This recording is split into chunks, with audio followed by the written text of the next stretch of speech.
Don't forget to subscribe and leave a comment on this video saying I subscribed. Let's get into it.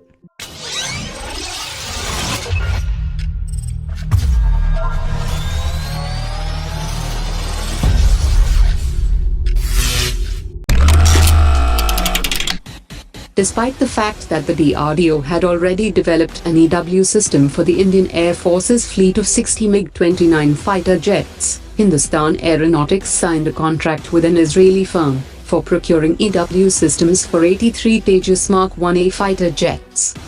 The indigenous system was developed by DRDO, and the Air Force is about to accord the final acceptance to the system, and Bharat Electronics will manufacture the indigenous system for upgrading the MiG-29 fighter jets. Under the Defense Procurement Procedure of 2016, the indigenous system falls in the category of Indian designed, developed and manufactured equipment, and it cannot be procured under other categories, such as by global category or buy and make Indian category. Disregarding the status of the indigenous system, the Ministry of Defense and the Indian Air Force permitted Hindustan Aeronautics to buy the Israeli EW system. Choosing the indigenous system would have standardized the EW system across the Tejas fleet, as well as the MiG-29, and it could also have been retrofitted on 120 Jaguars, which are currently being upgraded. According to latest media reports, India may reduce the potential order to import the Sea Guardian unmanned aerial vehicles from the United States due to financial constraints. Instead of pursuing the Navy's original requirement of 22 Sea Guardian systems, India now plans to buy only 10 such systems under the US government's foreign military sales program. India began the process in 2016 and issued a letter of request to the US government, and 22 systems were estimated to cost $2 billion.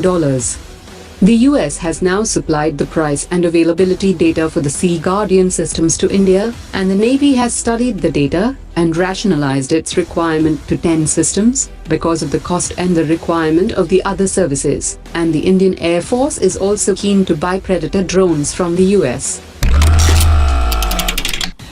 Military communication satellite GSAT-7A is expected to add a new space-based dimension to the way Air Force interlinks, operates and communicates with its aircraft with the command centers on the ground.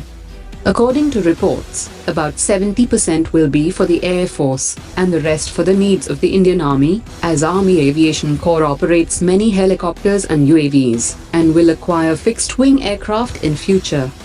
The satellite will enable superior real-time aircraft-to-aircraft communication, and between aircraft and their commanders on the ground.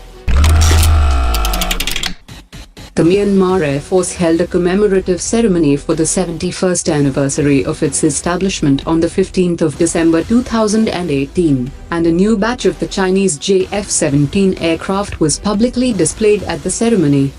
According to latest reports, this is the first time that Myanmar has publicly displayed the aircraft, and it may have received 6 fighter jets as of October 2018. It is reported that the fighters purchased by Myanmar are custom-made and are configured according to the needs of the country.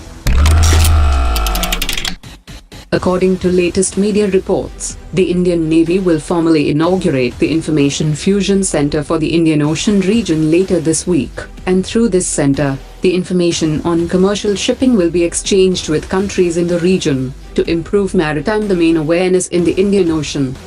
The establishment of the Information Fusion Center would ensure that the entire region is benefited by mutual collaboration and exchange of information, and understanding the concerns and challenges which are prevalent in the region. On his first foreign trip after assuming the charge of the country, the President of Maldives has arrived in New Delhi for a 3-day visit. Prime Minister Modi has announced $1.4 billion financial assistance to Maldives, after he held extensive talks with the Maldivian president, during which both sides vowed to deepen security cooperation in the Indian Ocean region, and the two countries also signed 4 agreements.